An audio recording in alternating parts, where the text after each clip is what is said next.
Sabay-sabay natin alamin ang mga kaganapan na nangyayari sa ating bansa.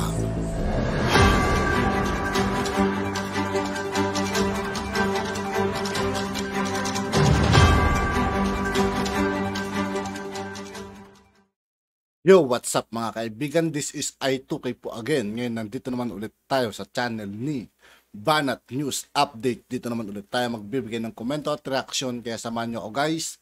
Let's go! Pakisagot na po ay sa nga pala mga kaibigan, sa lahat ng hindi pa nakasubscribe mga kaibigan kay Banat News Update, mag-subscribe na po tayo at huwag nyo rin pong kalimutan mag-subscribe dito sa aking channel. Ituloy ulit natin mga kaibigan. Satisfied? Let me premise first, Mr. Chair. Pakisagot lang muna yes or no. Are you satisfied? That's why I'm challenging sir, them, sir. Sir, isa lang, yes or no. Are you satisfied with the performance of NAIA when it comes to sa kanilang performance when it comes to rice development?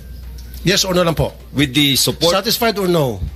With the presence. Ito ang nakakagulat na balita ngayon. Viral at trending ngayon sa mundo ng social media ang di umano'y balitang nagkasagutan si Yusek Sebastian at si Senador Raffy Tulfo sa isyu ng korupsyon sa NAIA. Nang tanungin kasi nito ni Senador Raffy Tulfo kung satisfied ba siya sa performance ng NIA, yes or no. Pero ang layo ng sagot ni Yusek Sebastian, kaya nainis si Senador Raffy Tulfo, dapat daw ba talaga na may makasuhan at makulong dahil sa sobrang mahal ng bigas at panay tayo import sa ibang bansa. Dapat talaga dyan mga kaibigan, may makulong dyan hanggat maaari nga dapat may mabitay dyan eh. Kasi sobra na sila sa presyo ng bigas mga kaibigan, sa totoo lang. Kawawa yung mga walang pambili ng bigas dyan mga kaibigan, kung aabot pa na 100 yan. Di sila naawa sa mga mahihirap. Bansa. Dati na ring may issue sa asukal itong si Sebastian.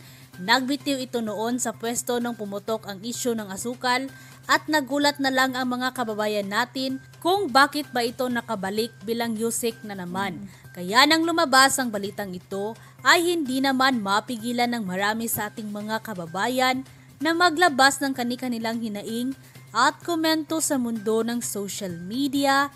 At ayon pa sa kanila, galing ni Idol Raffy, tama yon, kailangan may mapatunayan na may makasuhan na bago tulungan ulit ang ahensya na may tiwala. Kawawa na kaming mga magsasaka, ang mahal ng bigas ni walang patubig sa mga palayan. Kasi puro sira ang mga proyekto ng NIA na patubig kagaya dito sa Rizal Kalinga, yung patubig dito sa Banga-Banga Falls sira-sira. Ang kanal kaya hindi napakanibangan ng mga magsasaka. Sobra pagkainutil ng mga tauhan ng NAIA, bigyang halimbawa sa Ilocos lang iyan. Paano pa sa regional rice producers? End quote. Pero bago ang lahat mga ka-updates, kung bago ka pa lamang sa aking channel, ay mag-subscribe ka na at huwag kalimutang i-click ang notification bell para mas updated ka sa mga bago at napapanahong balita na i-upload namin. Pasana ako Mr. Chair kay Yusek Leocadio Sebastian. Pero oo, nagtatawanan sila, nagbubulungan. Hindi ko natatanungin kasi sigurado kakampihan din siguro eh. Kanina ko pala pa-observe, nagbubulungan sila eh, parang friendship na sila eh. May pinid kasi sa akin na question sila yung staff ko. Pag na lang siguro? Sa budgeteering na. Oo, kasi para magkaibigan tong dalawa, nagbubulungan eh. Ang tanong ay, tanungin ko na rin. Binigay nyo, tanungin ko na rin. Yusek Sebastian, as Yusek for Rice Industry Development, are you satisfied with NIA's performance? Sigurado sagutin niya yes. What is the problem that you see with NAIA at puro delay? Sabi niya walang delay. Pakisagot po. Mr. Chair, as the Yusek for Rice, that's why I'm challenging. Are you satisfied? I'm challenging. Pakisagot na po, are you satisfied? Let me premise first, Mr. Chair. Pakisagot lang muna yes or no, are you satisfied? That's why I'm challenging sir, them, sir. Sir, isa lang, yes or no? Are you satisfied with the performance of NAIA? Grabe magtanong si Raffy Tulfo mga kaibigan. Siguro kung ako man tatanungin niya ng ganyan, mapapako na lang ako, mapapa-oo na lang ako sa mga sinasabi niya. Comes to sa kanilang performance when it comes to rice development. Yes or no lang po? With the support. Satisfied or no? With the present situation, given the facts that we've seen, nag-usap tayo kanina pa rito, 3 oras na, satisfied yes or no? And based on the records that you have, yes or no lang po? Yan ang lalabas sa dyaryo bukas. Kaya nga. Lalabas sa dyaryo bukas. Yusek Sebastian, satisfied with rice production. Dalawa lang, sir. You say satisfied or not satisfied. O sige, yun na. Satisfied or not satisfied. The irrigation that we have, Yes, sir. No, I'm not no, no, satisfied with the irrigation that we have, Mr. You are not Chair. satisfied. With the irrigation that we have. In short, you are not satisfied But that is a... with the irrigation because the irrigation ay puro delay. At hindi tama. It's not enough. It's not enough. No, so you're blaming. No. Performance po. Yung performance ng ating mga taga-NIA. With due respect to the administrator, Sir, who yes have been o no lang working po. for the past few Alam niyo naman po, months di ba only. yung trabaho ng NIA, yung mga irrigation na nagawa na nila, yung budget na natanggap nila from the government. I can only say that I'm satisfied with the performance of Administrator Gillian and Nia at this time. Because, sabi ko na satisfied kasi nabubuluhan na silang dalawa eh. But I cannot speak for the previous years, Mr. Hindi, Chair. but you are the USEC for Yes, rice industry development. Then, how long you've been assigned to DA as USEC? For rice since February only, Mr. February. Pero since February, you should have done an assessment, evaluation doon sa rice production natin. So are you satisfied at kung... That's why I said, Mr. You're Chair, satisfied with... I'm not satisfied with the irrigation that we have for rice at this time. We need... Is it because lack of irrigation or because meron tayong mga irrigation pero hindi nagpa-function at delay? It's like this, Mr. Chair. That's why I challenge them. If we can have 1.5 Kinakabahan ako sa mga tanong nila, mga sagutan nila mga kaibigan eh. Natutulala ako, grabe. million because Nia said... Sir, no, Mr. Chair, I'm not gonna accept that answer. Pinapaikot mo kami. No. We have Sagutin mo lang naman, context sir. So is it because sabi mo kasi sa rice it's kulang sa irrigation kasi sabi mo not satisfied with the irrigation. Yes, Mr. Chair, because is it because there kulang sa are- irrigation or dahil delayed yung mga irrigation? Yun ang gusto ko lang malaman. Sir, performance ang pinag-usapan natin dito. There are 2 million hectares supposedly irrigated What during my the dry question, you're not season. answering my question, sir. Sir, you're not answering. But it's not a As far as straightforward answer, Mr. Chair. Well, it's a straightforward answer based on the irrigation. it's not, Mr. Chair. Yes, it is. Not argument, Senator Tulfo. Siguro, to rephrase the question, sir. Yes, sandali po, Mr. Chair. Ano po? Sorry.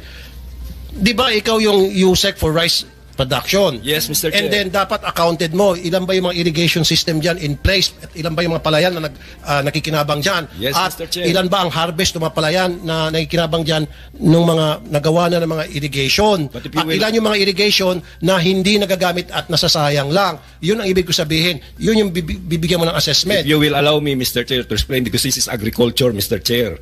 Okay? So, what I'm saying is that during the dry season, from January to June, there are supposedly 2 million hectares planted to rice. My challenge to them is that can we have at least 1.5 million? You assure me that 1.5 million with good water during that period from December to April. They say it's not possible at this time.